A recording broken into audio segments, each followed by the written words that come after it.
Chapitre 8. Son duel avait fait passer Duroy au nombre des chroniqueurs de tête de la vie française. Mais, comme il éprouvait une peine infinie à découvrir des idées, il prit la spécialité des déclamations sur la décadence des mœurs, sur l'abaissement des caractères, l'affaissement du patriotisme et l'anémie de l'honneur français. Il avait trouvé le mot « anémie » dont il était fier. Et quand Madame de Marelle, pleine de cet esprit gouailleur, sceptique et gobeur qu'on appelle l'esprit de Paris, se moquait de ses tirades qu'elle crevait d'un épigramme, il répondait en souriant « Bah, ça me fait une bonne réputation pour plus tard ». Il habitait maintenant rue de Constantinople, où il avait transporté sa malle, sa brosse, son rasoir et son savon, ce qui constituait son déménagement. 2 ou 3 fois par semaine, la jeune femme arrivait avant qu'il fût levé, se déshabillait en 1 minute et se glissait dans le lit, toute frémissante du froid du dehors. Duroy, par contre, dînait tous les jeudis dans le ménage et faisait la cour au mari en lui parlant agriculture.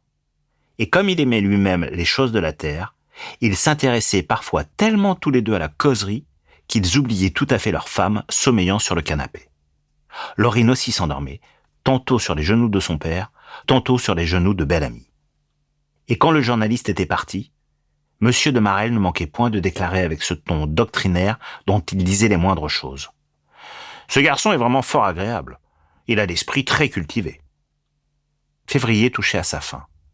On commençait à sentir la violette dans les rues en passant le matin auprès des voitures traînées par les marchandes de fleurs. Duroy vivait sans un nuage dans son ciel. Or, une nuit, comme il rentrait, il trouva une lettre glissée sous sa porte. Il regarda le timbre et il vit « Cannes ». L'ayant ouverte, il lut « Cannes, Villa Jolie. Cher monsieur et ami, vous m'avez dit, n'est-ce pas, que je pouvais compter sur vous en tout. Eh bien, j'ai à vous demander un cruel service, c'est de venir m'assister, de ne pas me laisser seul au dernier moment de Charles qui va mourir. Il ne passera peut-être pas la semaine, bien qu'il se lève encore, mais le médecin m'a prévenu. Je n'ai plus la force ni le courage de voir cette agonie jour et nuit. Et je songe avec terreur au dernier moment qui approche. Je ne puis demander une pareille chose qu'à vous, car mon mari n'a plus de famille. Vous étiez son camarade. Il vous a ouvert la porte du journal. Venez, je vous en supplie. Je n'ai personne à appeler. Croyez-moi, votre camarade tout dévoué. Madeleine Forestier. Un singulier sentiment entra comme un souffle d'air au cœur de Georges. Un sentiment de délivrance, d'espace qui s'ouvrait devant lui, et il murmura « Certes, j'irai. » Ce pauvre Charles. Ce que c'est que de nous, tout de même. Le patron, à qui il communiqua la lettre de la jeune femme, donna en grognant son autorisation. Il répétait « Mais revenez vite, vous nous êtes indispensables !» Georges Duroy partit pour Cannes le lendemain par le rapide de 7 heures, après avoir prévenu le ménage de Marelle par un télégramme. Il arriva, le jour suivant, vers 4 heures du soir. Un commissionnaire le guida vers la Villa Jolie, bâtie à mi-côte, dans cette forêt de sapins peuplée de maisons blanches qui va de Cannes au golfe Juan. La maison était petite, basse, de style italien, au bord de la route qui monte en zigzag à travers les arbres, montrant à chaque détour d'admirables points de vue. Le domestique ouvrit la porte et s'écria « Oh, monsieur, madame vous attend avec bien de l'impatience. » Duroy demanda « Comment va votre maître ?»« Oh, pas bien, monsieur. Il n'en a pas pour longtemps. » Le salon où le jeune homme entra était tendu de perses roses à dessins bleus. La fenêtre, large et haute, donnait sur la ville et sur la mer. Duroy murmurait « Bigre, c'est chic ici comme maison de campagne. Où diable prennent-ils tout cet argent-là ?» Un bruit de robe le fit se retourner. Madame Forestier lui tendait les 2 mains. « Comme vous êtes gentil, comme c'est gentil d'être venu. » Et brusquement, elle l'embrassa. Puis, ils se regardèrent. Elle était un peu pâlie, un peu maigrie, mais toujours fraîche, et peut-être plus jolie encore avec son air plus délicat. Elle murmura « Il est terrible, voyez-vous, il se s'est perdu et il me tyrannise atrocement. Je lui ai annoncé votre arrivée. »« Mais où est votre malle ?» Duroy répondit « Je l'ai laissé au chemin de fer. Ne sachant pas dans quel hôtel, vous me conseilleriez de descendre pour être près de vous. » Elle hésita, puis reprit « Vous descendrez ici, dans la villa. Votre chambre est prête, du reste. Il peut mourir d'un moment à l'autre, et si cela arrivait la nuit, Je serai seul. J'enverrai chercher votre bagage. » Il s'inclina. « Comme vous voudrez. »« Maintenant, montons, » dit-elle. Il la suivit. Elle ouvrit une porte au premier étage, et Duroy aperçut auprès d'une fenêtre, assis dans un fauteuil et enroulé dans des couvertures, livide sous la clarté rouge du soleil couchant, une espèce de cadavre qui le regardait. Il le reconnaissait à peine. Il devina plutôt que c'était son ami. On sentait dans cette chambre la fièvre, la tisane, l'éther, le goudron, cette odeur innommable et lourde des appartements où respire un poitrinaire. Forestier souleva sa main d'un geste pénible et lent. « Te voilà, » dit-il. « Tu viens me voir mourir. Je te remercie. » Duroy affecta de rire. « Te voir mourir ? Ce ne serait pas un spectacle amusant, et je ne choisirais point cette occasion-là pour visiter Cannes. Je viens te dire bonjour et me reposer un peu. » L'autre murmura. « Assieds-toi. » Et il baissa la tête comme enfoncé en des méditations désespérées. Il respirait d'une façon rapide, essoufflé, et parfois poussait une sorte de gémissement, comme s'il eût voulu rappeler aux autres combien il était malade. Voyant qu'il ne parlait point, sa femme vint s'appuyer à la fenêtre, et elle dit en montrant l'horizon d'un coup de tête.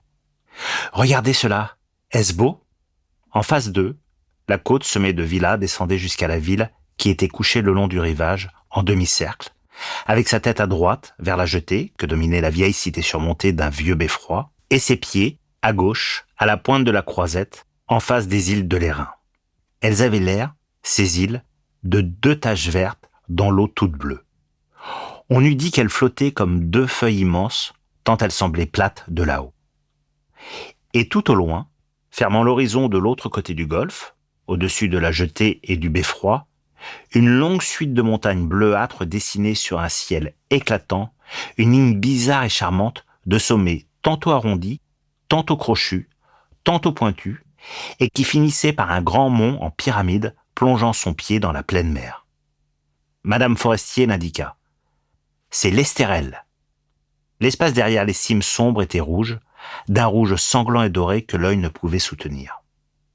Duroy subissait malgré lui la majesté de cette fin du jour. Il murmura, ne trouvant point d'autres termes à s'imager pour exprimer son admiration. « Oh, oui, c'était épatant ça !» Forestier releva la tête vers sa femme et demanda. « Donne-moi un peu d'air. » Elle répondit. « Prends garde, il est tard. Le soleil se couche, tu vas encore attraper froid, et tu sais que ça ne te vaut rien dans ton état de santé. » Il fit de la main droite un geste fébrile et faible qui aurait voulu être un coup de poing, et il murmura avec une grimace de colère, une grimace de mourant qui montrait la minceur des lèvres, la maigreur des joues et la saillie de tous les os.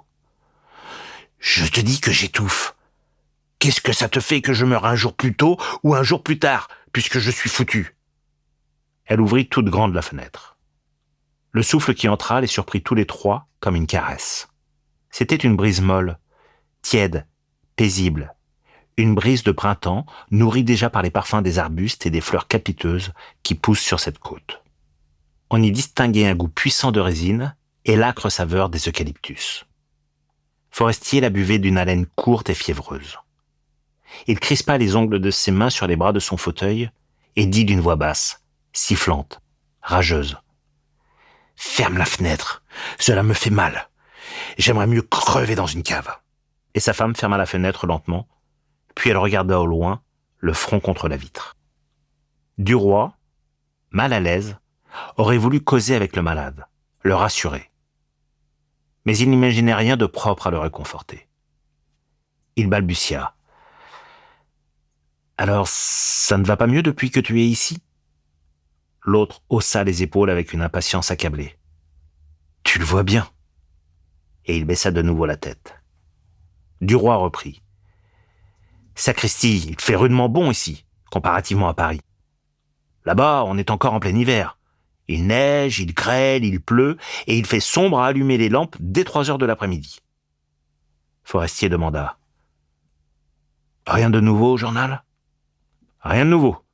On a pris pour te remplacer le petit Lacrin qui sort du Voltaire, mais il n'est pas mûr.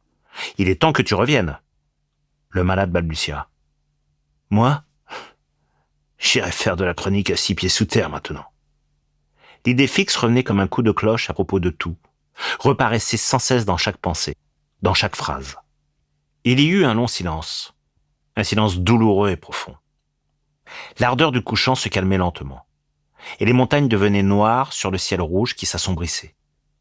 Une ombre colorée, un commencement de nuit qui gardait les lueurs de brasiers mourants, entrait dans la chambre, semblait teindre les meubles, les murs, les tentures, les coins avec des tons mêlés d'encre et de pourpre.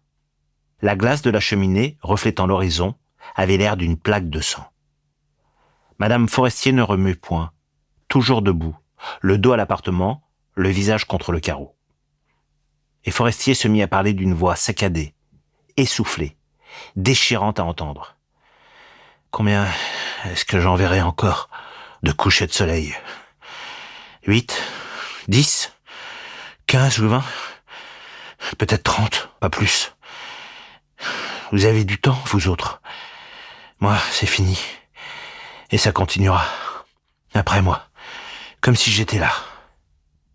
Il demeura muet quelques minutes, puis reprit.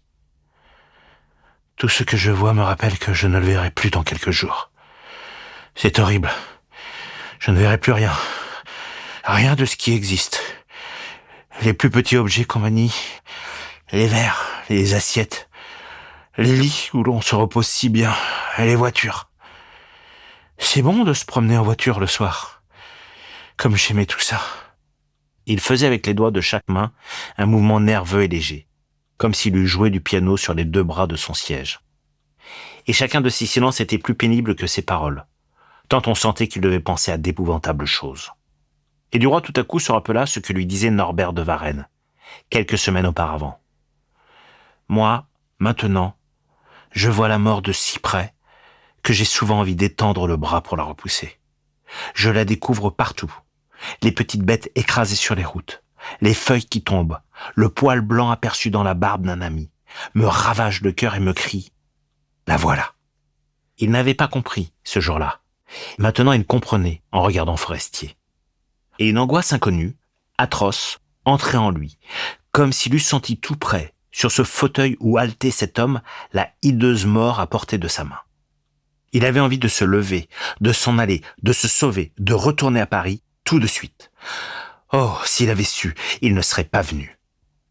La nuit maintenant s'était répandue dans la chambre comme un deuil hâtif qui serait tombé sur ce moribond.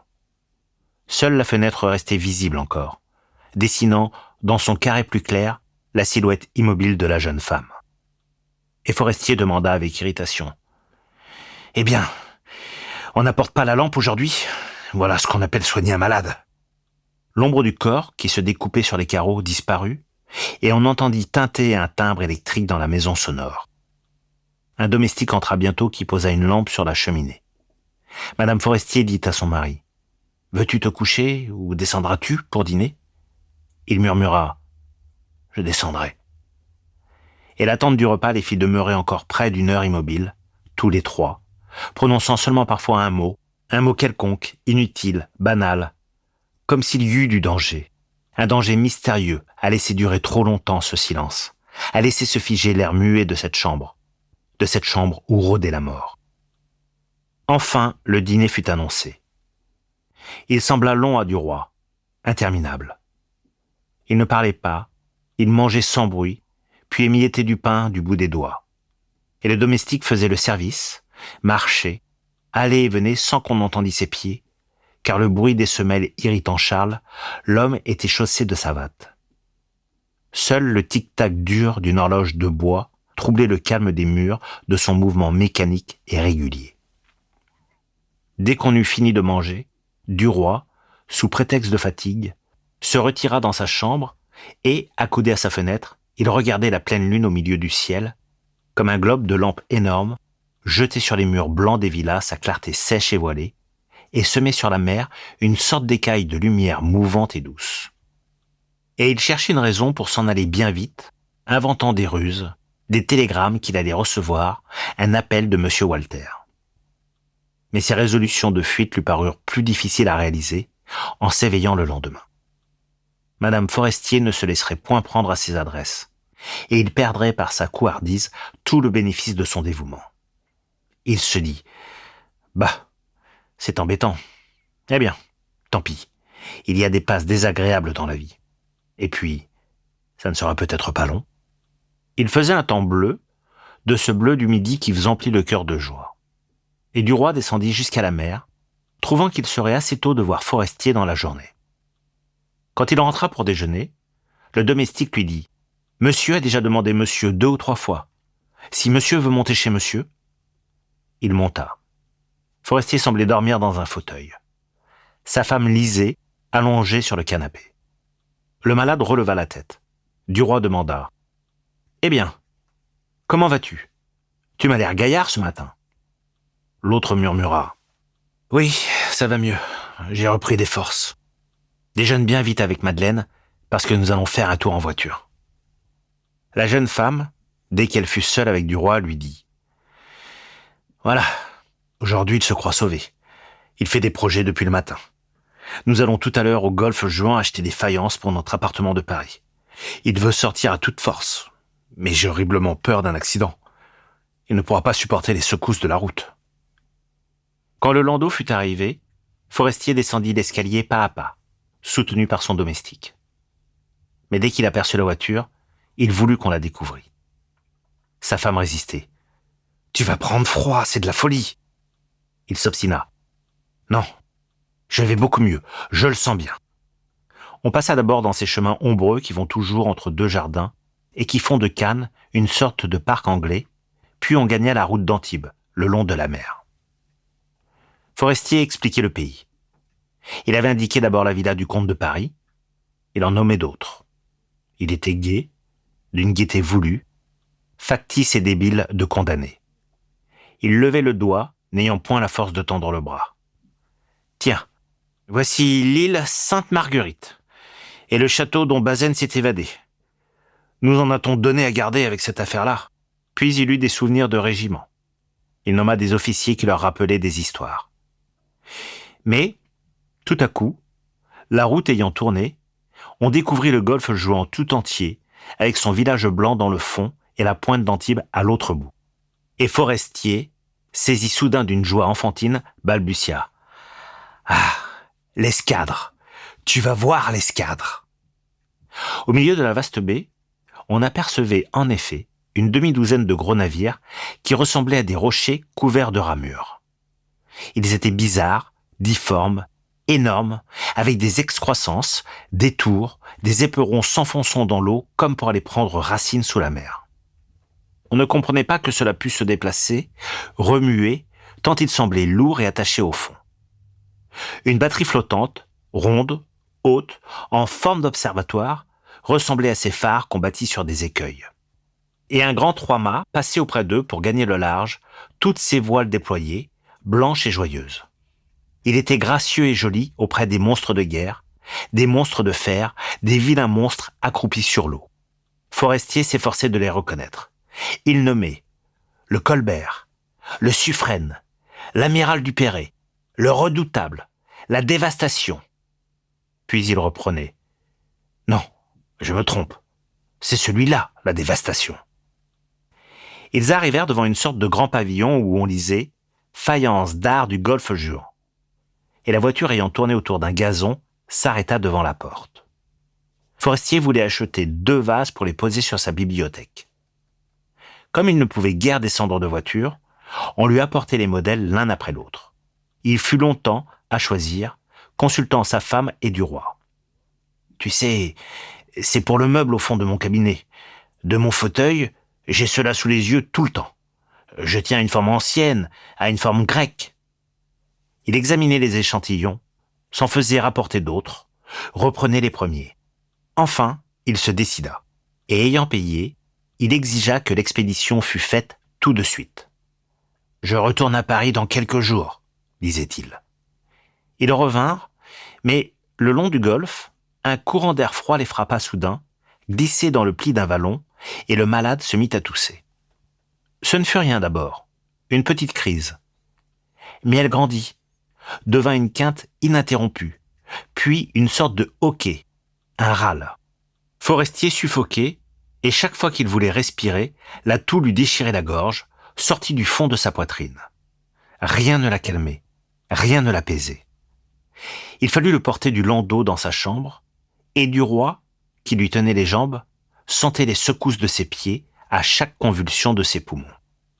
La chaleur du lit n'arrêta point l'accès qui dura jusqu'à minuit. Puis les narcotiques, enfin, engourdirent les spasmes mortels de l'atout. Et le malade demeura jusqu'au jour, assis dans son lit, les yeux ouverts. Les premières paroles qu'il prononça furent pour demander le barbier, car il tenait à être rasé chaque matin. Il se leva pour cette opération de toilette. Mais il fallut le recoucher aussitôt, et il se mit à respirer d'une façon si courte, si dure, si pénible, que Madame Forestier, épouvantée, fit réveiller du roi, qui venait de se coucher, pour le prier d'aller chercher le médecin. Il ramena presque immédiatement le docteur Gaveau, qui prescrivit un breuvage et donna quelques conseils. Mais comme le journaliste le reconduisait pour lui demander son avis, « C'est l'agonie, dit-il. Il sera mort demain matin.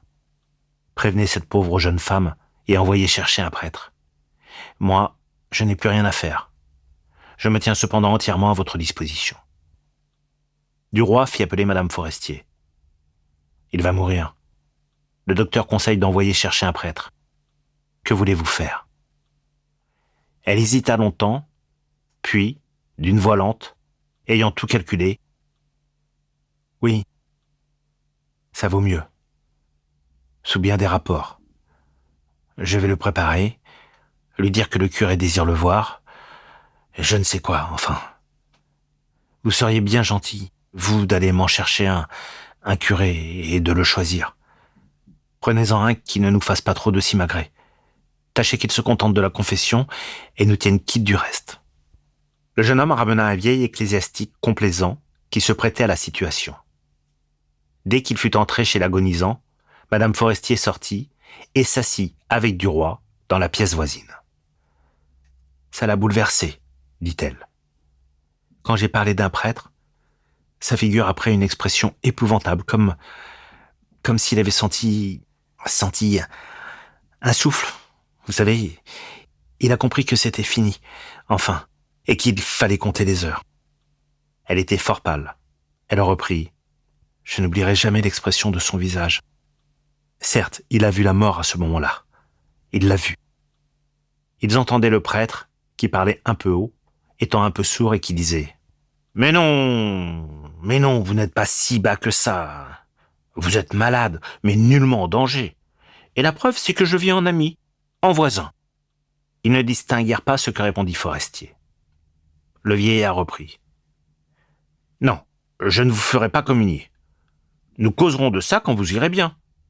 Si vous voulez profiter de ma visite pour vous confesser, par exemple, je ne demande pas mieux. Je suis un pasteur, moi, je saisis toutes les occasions pour ramener mes brebis. » Un long silence suivit. Forestier devait parler de sa voix haletante et sans timbre. Puis, tout d'un coup, le prêtre prononça d'un ton différent, d'un ton d'officiant à l'autel. « La miséricorde de Dieu est infinie. Récitez le Confiteor, mon enfant. Vous l'avez peut-être oublié, je vais vous aider. Répétez avec moi. Confiteor Deo omnipotenti, Beatae Maria, Semper Virgine. » Il s'arrêtait de temps en temps pour permettre aux moribonds de le rattraper. Puis il dit « Maintenant, confessez-vous. » La jeune femme et du roi ne remuaient plus, saisis par un trouble singulier, émus d'une attente anxieuse. Le malade avait murmuré quelque chose. Le prêtre répéta « Vous avez eu des complaisances coupables. De quelle nature, mon enfant ?» La jeune femme se leva et dit simplement « Descendons un peu au jardin. Il ne faut pas écouter ses secrets. » Et ils allèrent s'asseoir sur un banc, devant la porte, au-dessous d'un rosier fleuri et derrière une corbeille d'œillets qui répandait dans l'air pur son parfum puissant et doux. Duroy, après quelques minutes de silence, demanda « Est-ce que vous tarderez beaucoup à rentrer à Paris ?» Elle répondit « Oh, non. Dès que tout sera fini, je reviendrai. » « Dans une dizaine de jours ?»« Oui, au plus. » Il reprit. « Il n'a donc aucun parent ?»« Aucun, sauf des cousins. Son père et sa mère sont morts comme il était tout jeune. » Ils regardaient tous deux un papillon cueillant sa vie sur les œillets, allant de l'un à l'autre avec une rapide palpitation des ailes qui continuait à battre lentement quand il s'était posé sur la fleur. et ils restèrent longtemps silencieux. Le domestique vint les prévenir que Monsieur le curé avait fini, et ils remontèrent ensemble. Forestier semblait avoir encore maigri depuis la veille. Le prêtre lui tenait la main. « Au revoir, mon enfant. Je reviendrai demain matin. » Et il s'en alla. Dès qu'il fut sorti, le moribond, qui haletait, essaya de soulever ses deux mains vers sa femme, et il bégaya. « Sauve-moi. Sauve-moi, ma chérie. Je ne veux pas mourir. Je ne veux pas mourir. Oh, sauvez-moi. Dites ce qu'il faut faire. Allez chercher le médecin. Je prendrai ce qu'on voudra. Je ne veux pas. Je ne veux pas. » Il pleurait. De grosses larmes coulaient de ses yeux sur ses joues décharnées, et les coins maigres de sa bouche se plissaient comme ceux des petits enfants qui ont du chagrin. Alors ses mains retombées sur le lit commencèrent un mouvement continu, lent et régulier, comme pour recueillir quelque chose sur les draps. Sa femme, qui se mettait à pleurer aussi, balbutiait. « Mais non, ce n'est rien, c'est une crise, demain tu iras mieux. Tu t'es fatigué hier avec cette promenade. » La laine de Forestier était plus rapide que celle d'un chien qui vient de courir, si pressée qu'on ne la pouvait point compter, et si faible qu'on l'entendait à peine. Il répétait toujours « Je ne veux pas mourir. Oh, mon Dieu, mon Dieu, mon Dieu, qu'est-ce qui va m'arriver? Je ne verrai plus rien, jamais. Oh, mon Dieu. » Il regardait devant lui quelque chose d'invisible pour les autres et de hideux, dont ses yeux fixes reflétaient l'épouvante. Ses deux mains continuaient ensemble leurs gestes horribles et fatigants. Il regardait devant lui quelque chose d'invisible pour les autres et de hideux, dont ses yeux fixes reflétaient l'épouvante. Ses deux mains continuaient ensemble leurs gestes horribles et fatigants. Soudain, il tressaillit d'un frisson brusque qu'on vit courir d'un bout à l'autre de son corps, et il balbutia. « Le cimetière. Moi. Mon Dieu. » Et il ne parla plus. Il restait immobile, hagard et haletant. Le temps passait. Midi sonna à l'horloge d'un couvent voisin. Duroy sortit de la chambre pour aller manger un peu. Il revint 1 heure plus tard. Madame Forestier refusa de rien prendre. Le malade n'avait point bougé. Il traînait toujours ses doigts maigres sur le drap, comme pour le ramener vers sa face. La jeune femme était assise dans un fauteuil, au pied du lit. Duroy en prit un autre à côté d'elle, et ils attendirent en silence. Une garde était venue, envoyée par le médecin. Elle sommeillait près de la fenêtre. Duroy lui-même commençait à s'assoupir quand il eut la sensation que quelque chose survenait. Il ouvrit les yeux juste à temps pour voir Forestier fermer les siens comme 2 lumières qui s'éteignent. Un petit hoquet agita la gorge du mourant et 2 filets de sang apparurent au coin de sa bouche, puis coulèrent sur sa chemise. Ses mains cessèrent leur hideuse promenade. Il avait fini de respirer. Sa femme comprit et, poussant une sorte de cri, elle s'abattit sur les genoux en sanglotant dans le drap. Georges, surpris et effaré, fit machinalement le signe de la croix. La garde, s'étant réveillée, s'approcha du lit. « Ça y est, » dit-elle. Et Duroy, qui reprenait son sang-froid, murmura, avec un soupir de délivrance, « Ça a été moins long que je n'aurais cru. » Lorsque fut dissipé le premier étonnement, après les premières larmes versées, on s'occupa de tous les soins et de toutes les démarches que réclame un mort. Duroy courut jusqu'à la nuit. Il avait grand faim en rentrant. Madame Forestier mangea quelque peu, puis ils s'installèrent tous deux dans la chambre funèbre pour veiller le corps. 2 bougies brûlaient sur la table de nuit à côté d'une assiette où trempait une branche de mimosa dans un peu d'eau, car on n'avait point trouvé le rameau de buis nécessaire. Ils étaient seuls, le jeune homme et la jeune femme, auprès de lui qui n'était plus. Ils demeuraient sans parler, pensant et le regardant. Mais Georges, que l'ombre inquiétait auprès de ce cadavre, le contemplait obstinément. Son œil et son esprit attirés, fascinés par ce visage décharné que la lumière vacillante faisait paraître encore plus creux, restaient fixes sur lui. C'était là son ami, Charles Forestier, qui lui parlait hier encore. Quelque chose étrange et épouvantable que cette fin complète d'un être. Oh, s'il se les rappelait maintenant les paroles de Norbert de Varenne hanté par la peur de la mort. jamais un être ne revient. Il en naîtrait des millions et des milliards, à peu près pareils, avec des yeux, un nez, une bouche, un crâne, et dedans une pensée, sans que jamais celui-ci reparût, qui était couché dans ce lit. Pendant quelques années, il avait vécu, mangé, ri, aimé, espéré, comme tout le monde. Et c'était fini, pour lui, fini pour toujours. Une vie. Quelques jours, et puis plus rien. On naît, on grandit, on est heureux, on attend, puis on meurt. Adieu. Homme ou femme, tu ne reviendras point sur la terre. Et pourtant, chacun porte en soi le désir fiévreux et irréalisable de l'éternité. Chacun est une sorte d'univers dans l'univers, et chacun s'anéantit bientôt complètement dans le fumier des germes nouveaux. Les plantes, les bêtes, les hommes, les étoiles, les mondes, tout s'anime, puis meurt pour se transformer.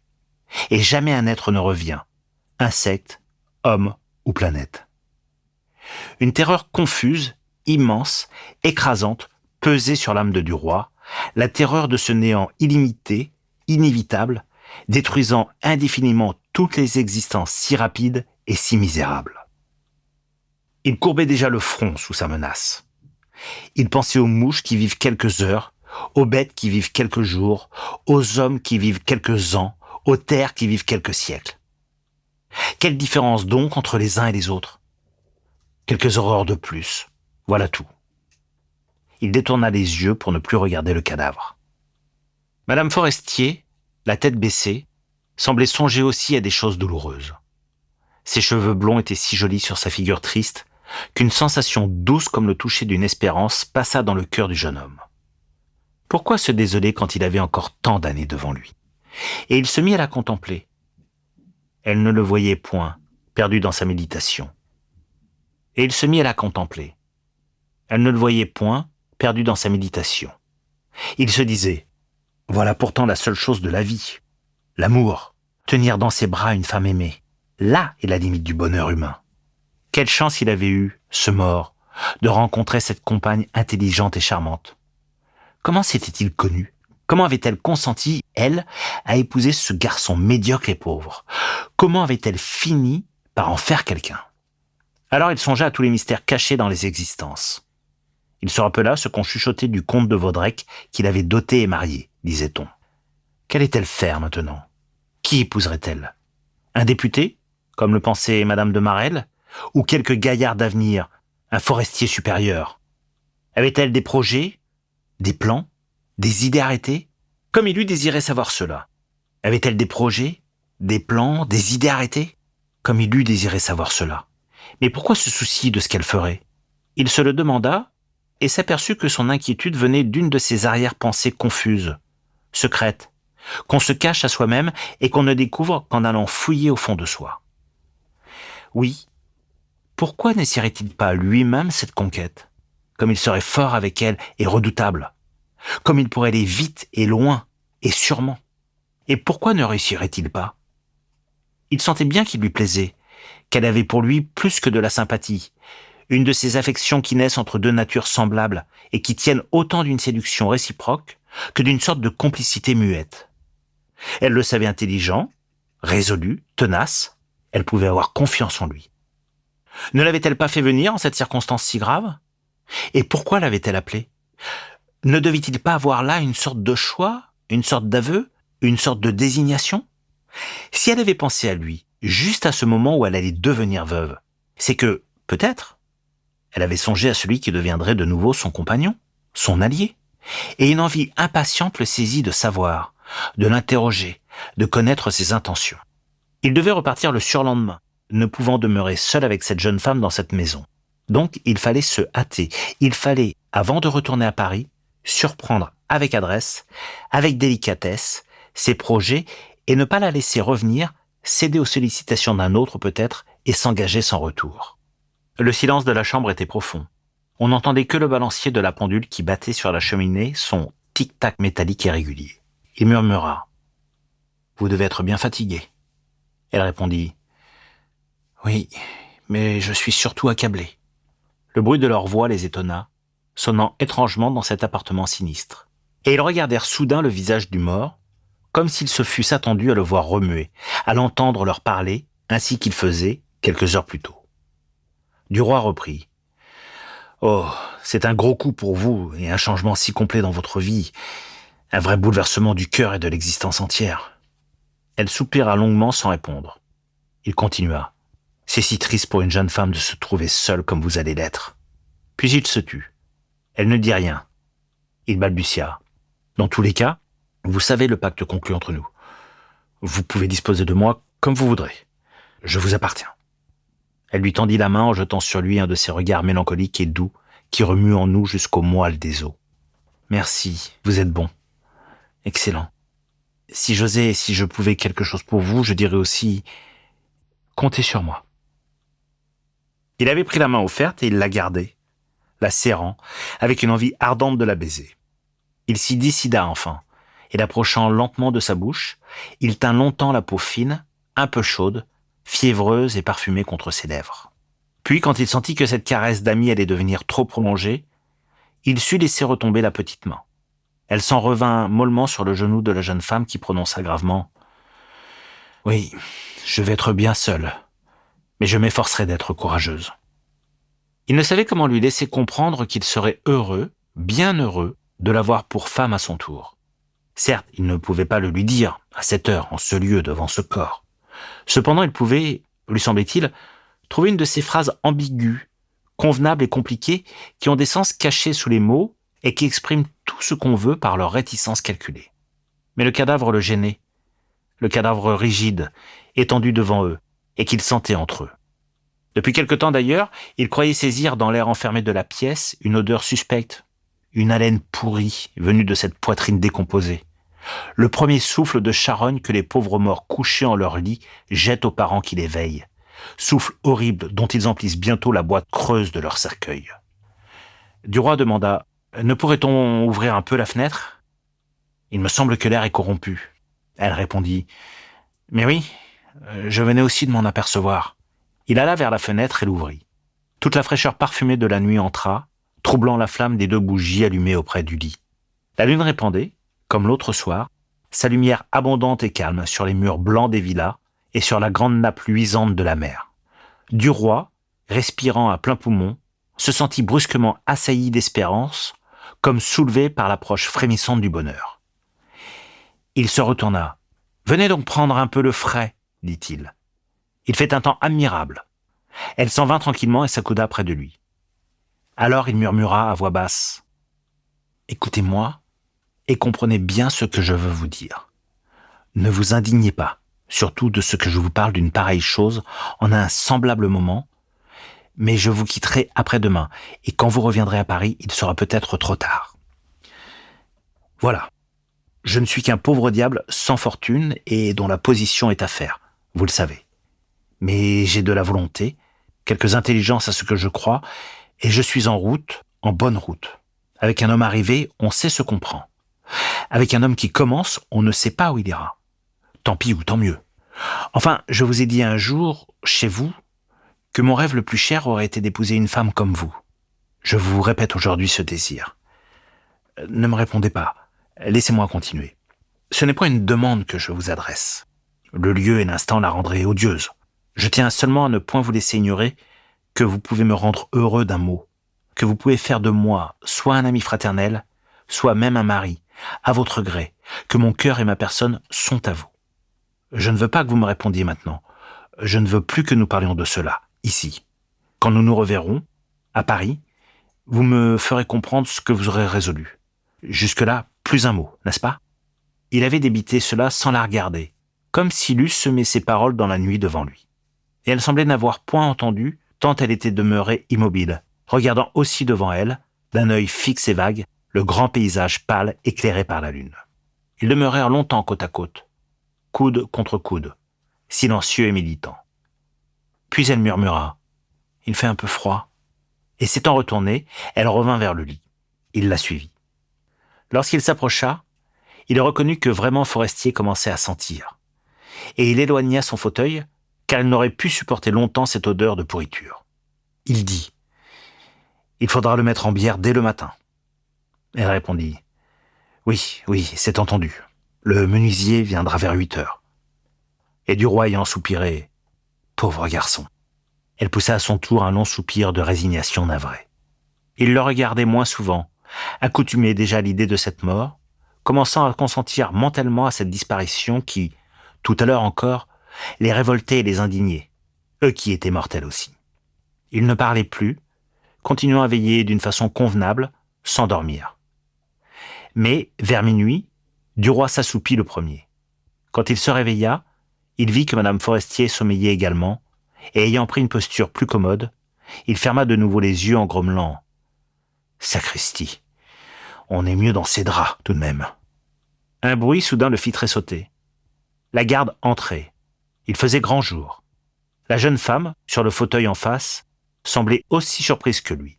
Elle était un peu pâle, mais toujours jolie, fraîche, gentille, malgré cette nuit passée sur un siège. Alors, ayant regardé le cadavre, Duroy tressaillit et s'écria « Oh, sa barbe !» Elle avait poussé, cette barbe, en quelques heures, sur cette chair qui se décomposait, comme elle poussait en quelques jours sur la face d'un vivant. Et il demeurait effaré par cette vie qui continuait sur ce mort, comme devant un prodige affreux, devant une menace surnaturelle de résurrection, devant une de ces choses anormales, effrayantes qui bouleversent et confondent l'intelligence. Ils allèrent ensuite tous les deux se reposer jusqu'à 11 heures. Puis ils mirent Charles au cercueil, et ils se sentirent aussitôt allégés, rassérénés. Ils s'assirent en face l'un de l'autre pour déjeuner avec une envie éveillée de parler de choses consolantes, plus gaies, de rentrer dans la vie, puisqu'ils en avaient fini avec la mort. Par la fenêtre, grande ouverte, la douce chaleur du printemps entrait, apportant le souffle parfumé de la corbeille d'œillets fleuris devant la porte. Madame Forestier proposa à Duroy de faire un tour dans le jardin, et ils se mirent à marcher doucement autour du petit gazon, en respirant avec délice l'air tiède plein de l'odeur des sapins et des eucalyptus. Et tout à coup, elle lui parla, sans tourner la tête vers lui, comme il avait fait pendant la nuit. Et tout à coup, elle lui parla, sans tourner la tête vers lui, comme il avait fait pendant la nuit, là-haut. Elle prononçait les mots lentement, d'une voix basse et sérieuse. « Écoutez, mon cher ami, j'ai bien réfléchi, déjà, à ce que vous m'avez proposé, et je ne veux pas vous laisser partir sans vous répondre un mot. Je ne vous dirai d'ailleurs ni oui ni non. Nous attendrons, nous verrons, nous nous connaîtrons mieux. Réfléchissez beaucoup de votre côté. N'obéissez pas à un entraînement trop facile. Mais si je vous parle de cela, avant même que ce pauvre Charles soit descendu dans sa tombe, c'est qu'il importe, après ce que vous m'avez dit, que vous sachiez bien qui je suis, afin de ne pas nourrir plus longtemps la pensée que vous m'avez exprimée. Si vous n'êtes pas d'un caractère à me comprendre et à me supporter. Comprenez-moi bien. Le mariage, pour moi, n'est pas une chaîne, mais une association. J'entends être libre, tout à fait libre de mes actes, de mes démarches, de mes sorties, toujours. Je ne pourrai tolérer ni contrôle, ni jalousie, ni discussion sur ma conduite. Je m'engagerai bien entendu à ne jamais compromettre le nom de l'homme que j'aurai épousé, à ne jamais le rendre odieux ou ridicule. Mais il faudrait aussi que cet homme s'engageât à avoir en moi une égale, une alliée, et non pas une inférieure, ni une épouse obéissante et soumise. Mes idées, je le sais, ne sont pas celles de tout le monde, mais je n'en changerai point. Voilà. J'ajoute aussi, ne me répondez pas, ce serait inutile et inconvenant. Nous nous reverrons et nous reparlerons peut-être de tout cela, plus tard. Maintenant, allez faire un tour. Moi, je retourne près de lui. À ce soir. Il lui baisa longuement la main et s'en alla sans prononcer un mot. Le soir, ils ne se virent qu'à l'heure du dîner. Puis ils montèrent à leur chambre, étant tous deux brisés de fatigue. Charles Forestier fut enterré le lendemain, sans aucune pompe, dans le cimetière de Cannes. Et Georges Duroy voulut prendre le rapide de Paris qui passe à 1h30. Madame Forestier l'avait conduit à la gare.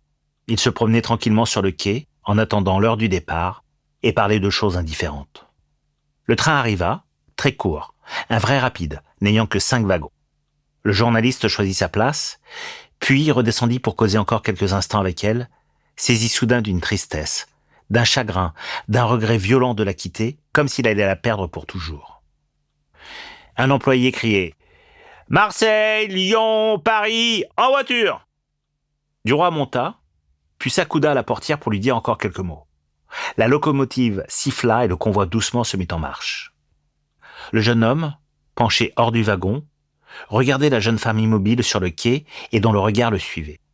Et soudain, comme il allait la perdre de vue, il prit avec ses deux mains un baiser sur sa bouche pour le jeter vers elle.